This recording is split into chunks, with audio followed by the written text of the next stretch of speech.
इसलिए नाम रूप लीला धाम का स्वाद कभी कम होता नहीं है, उसमें नित्य नवीनता बनी रहती है। तो भागवत धर्म के बोध का फल है अमृत का उपभोग। जमदूत बोले कि आपने तो खूब समझाया, हमारी समझ में भी आया, अब हमको अच्छा लग रहा कि चलो महापुरुषों का दर्शन हमको हो गया, लेकिन इतनी मार पड़ी है अब हमारी हिम्मत धरती पर जाने की नहीं। फिर कहीं किसी पापी को लेने गए, फिर उसने कोई नाम पुकार लिया, अब की बार फिर मार पड़ेगी, तो पहचान लिया हमको, अब वो दौड़े आ जाएंगे, फिर मार पड़ेगी।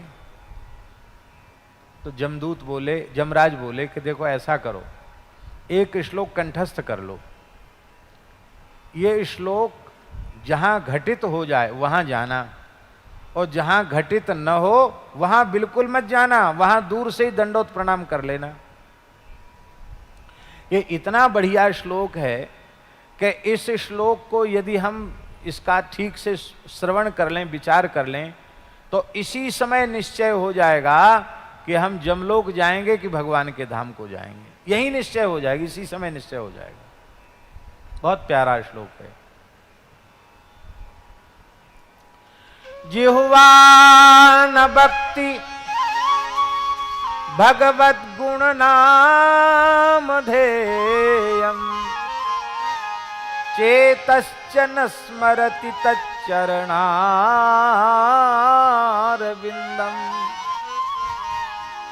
कृष्णाय नो नमति यच्छिर एकदापि, तानान यध्वमसतो कृत विष्णु कृत्यान्। जिह्वा न भक्ति भगवत गुण नाम धेयम्, जिनकी जिह्वा कभी भगवान नाम का उच्चारण नहीं करती, कीर्तन नहीं करती, जप नहीं करती, जिसका चित्त भगवान के चरण कमलों का ध्यान नहीं करता, लीला चिंतन नहीं करता, ध्यान नहीं करता, जिह्वा न भक्ति भगवत गुण नाम धेयम्, चेतश्च न स्मरति तच्चरणारविन्दम्, कृष्णाय नो नमति यच्छिर एकदापि। जो श्री कृष्ण के चरणों में एक बार भी ठीक से प्रणाम नहीं करता, तान आन यध्वम, उनको पकड़ पकड़ के लाओ, घसीट के लाओ। कौन? अकृत विष्णु कृत्यान, जो भारतवर्ष जैसे पवित्र देश में जन्म लेकर इस धरती पर मानव जन्म प्राप्त करके भी जो वैष्णव धर्म से विमुख हैं, जिनके मुख में नाम नहीं, मस्तक पर तिलक नहीं, गले में तुलसी नहीं, एकादशी, जन्माष्टमी, द्वादशी आदि का आदर नहीं करते, ऐसे जीवों को घसीट घसीट के ले आओ।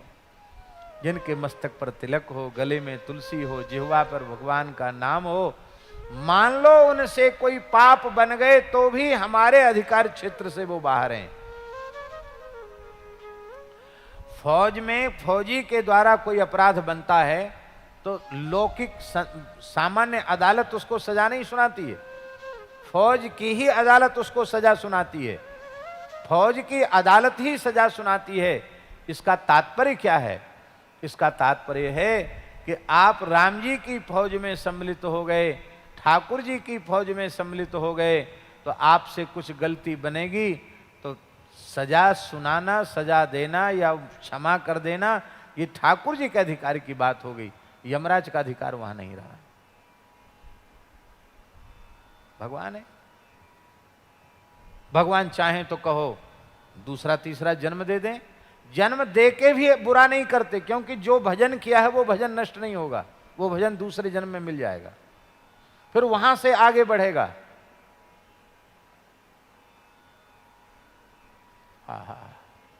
प्रतिदिन सत्संग एवं दर्शन के लिए श्री महाराज जी के ऑफिशियल चैनल को जरूर सब्सक्राइब करें।